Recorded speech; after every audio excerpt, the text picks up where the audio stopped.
Hindi may kakailangan si Frenchie D ay isa sa mga iniidolo ng maraming mga bagong mga awit hindi na lamang sa Pilipinas kundi maging sa ibang mga bansa. Walang panama sa kanya ang ibang mga singers kung pag-uusapan ng pagkakaroon ng malahalimaw na boses. Ayon pa sa mga nakatrabaho nito noon, sa husay umawit ni Frenchie D ay talaga namang kakainin ka nito na parang halimaw. Sa katunayan, isa siya sa mga binansagang bakulaw sa larangan ng kantahan sa Pilipinas. Madalas ay trending ang kanyang mga performance at pinag-uusapan ng maraming mga tao. Subalit sa mga nakaraang araw, tila ibang Frenchie D ang nagtrending sa mga social media platforms at sa telebisyon. Ang dating masigla at maingay na si Frenchie D, tinamaan ng isang sakit na matagal na pala niyang iniinda. Ano nga bang tunay na nangyari sa kanya? Si Frenchie D ay unang nakilala sa pagsali niya sa isang singing contest noon sa ABS-CBN mga early 2000s. Para sa mga hindi nakakaalam, si Frenchie D ay winner ng ABS-CBN singing competition na Star in a Million noong 2004 kung saan natalo niya ang ilang grand finalists na sina OG Mariano at Nico Maca. Mula sa ABS-CBN, nagpalipat-lipat ng network si Frenchie D pero bago nito nilisan ang Kapamilya Network, lumabas din ito sa ilang mga teleserye at programa doon. Bukod naman sa pag-awit sa GMA Network, lumabas din si Frenchie D sa ilang mga programa ng Kapuso Network. Napasama din siya sa ilang mga pelikula at nagkaroon ng mga concert. Subalit sa mga hindi nakakaalam, si Frenchie D pala ay may iniinda ng sakit mula pa man noong bago ito pumasok sa showbiz. Kasalukuyang nagpapagaling ang vocal powerhouse na si Frenchie D matapos ma-diagnose ng Bell's palsy. Ang Bell's palsy ay isang kondisyon kung saan biglang nanghihina o napaparalisa ang mga kalamnan sa isang bahagi ng mukha. Karaniwan itong sanhi ng pamamaga o impeksyon ng facial nerve o cranial nerve 7 na responsable sa pagkontrol ng mga galaw ng mukha tulad ng pagngiti, pagkurap ng mata at paggalaw ng labi. Karamihan ng kaso ng Bell's palsy ay pansamantala at bumubuti sa loob ng ilang linggo hanggang buwan. Sa ibang pagkakataon, maaaring magtagal ito o mag-iwan ng bahagyang pinsala sa mukha. Ini-upload ni Frenchie D ang ilang short video sa Facebook at doon niya ibinunyag na ito na ang ikatlong beses nangyari sa kanya. Mapapanood din na halatang halata na nakatabingi ang kanyang side ng kanyang mukha, lalo na ang bibig. Bungad niya sa video, ito na umano ang ikatlong pagkakataon na inatake siya ng naturang sakit. Noong habang nanananghalian umano sila kasama niya ang kanyang asawa noong 3 ng Pebrero, naramdaman umano niya na tila nag-iiba ang kanyang panlasa. Matapos ang ilang minuto, sinubukan umano niyang uminom ng tubig mula sa baso subalit naramdaman niya na tumutulo lamang ang tubig mula sa kanyang bibig. Doon napagtanto ni Frenchie D na inaatake na naman siya ng Bell's palsy at ito na umano ang pangatlong pagkakataon na inatake siya nito. Dahil dito, agad silang nagpunta ng ospital upang makasiguro at makumpirma na Bell's palsy nga ang kanyang nararamdamang sakit. Sa sumunod at karugtong na Facebook video, naging emosyonal at umiiyak ang singer. Pero tiniyak niya na lalaban pa rin siya sa kanyang sakit. Ayon sa kanya, lalaban umano siya dahil alam niyang maraming nagdadasal para sa kanya. Nariyan umano ang kanyang mga anak, asawa at kaibigan na patuloy siyang sinusuportahan at pinapalakas ang kanyang loob.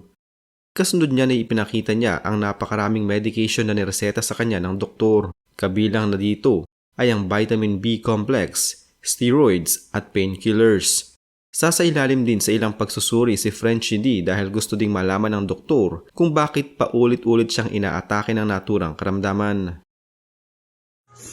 Hi guys! Sorry na putol yung video ko. Medyo naiiyak ako. Kasi bilang hinaan ako ng loob. Pero I know na maraming nag-pray for me. Nandito ang anak ko. Hi, Belay. Nandiyan yung asawa ko. Nandiyan yung mga anak ko. My friends. Lahat ng susupport ko sa akin nandiyan. So, kaya ko. Laban lang. So, ang dami kong meds. Ito, number 1, guys. Dapat umiinom talaga kayo nitong vitamin B complex. Kasi medyo na-stop kong inumin yan eh. So, para talaga sa nerves. So, kailangan talaga natin yan. Lalo na as we age. Nag-age din yung mga nerves. So, ito, meron akong steroids. Prednisone. What else? Omeprazole. Kasi daw, para ma-prevent yung ano to? Magkakaroon ng GERD. Acid reflux, ganyan. Tapos, Celecoxib. For pain, as needed lang naman. Pero ako, kaya ko naman, hindi naman ganun kasakit. Pero ngayon, parang mas grabe siya. Unlike yesterday, nagagalaw ko siya. Ngayon, medyo, hindi siya gumagalaw ngayon. So ang kasusunod na video siguro, makikita ko natin, sabayan niyo ako sa recovery ng Bell's palsy ko. So, thank you, Lord. Thank you, Lord. I love. Ayon kay Frenchie D, una siyang nagkaroon ng Bell's palsy noong grade 5 pa lamang siya. Sumunod raw ay noong taong 2006, 2 taon matapos ang pagkapanalo niya sa Star na Milyon. At heto, makalipas ang halos 2 dekada ay bumalik ang kanyang kondisyon. Patuloy niya sa kanyang kwento. Matapos umano ang 19 na taon, ngayon na lamang siya ulit inatake ng Bell's palsy na kung saan ang kanyang kanang dila ay walang panlasa habang mayroon naman ang bandang kaliwa nito. Kahapon lamang, muling nag-post si Frenchie D ng development ng kanyang karamdaman.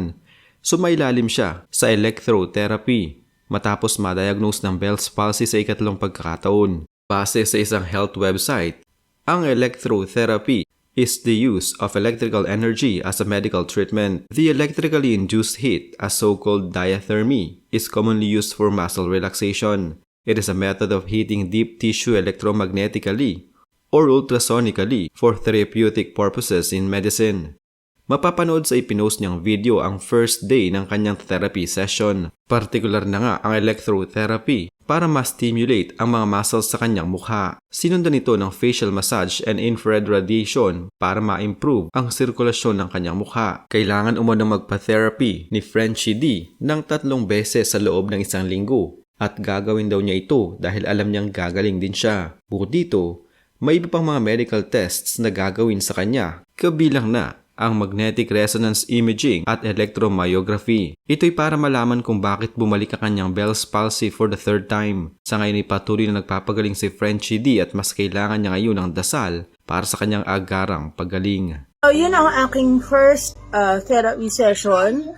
Sabi ni Doc Egay, 3 times a week daw ako magpa-therapy. Day 1 yan. So, tingnan natin kung may improvement. So, tingnan natin. Tumatawa na ako niyan. Kikis na ako niyan sa inyo. Wala pa. So, I'm very patient and I'm claiming na magiging okay to agad-agad. Maraming salamat sa encouraging words ninyong lahat and you motivate me, guys. Thank you so much. Thank you din sa kay Mela, ang ating PT. Thank you, and kay Audrey. And of course, kay Marla. Miss Marla, thank you. My sister Vani of Veterans Hospital. Thank you sa inyo dyan. Sa rehab center sa Veterans Hospital. Thank you sa inyo. I'll see you more. Lagi. Thank you, everyone. God bless you all. Mwah.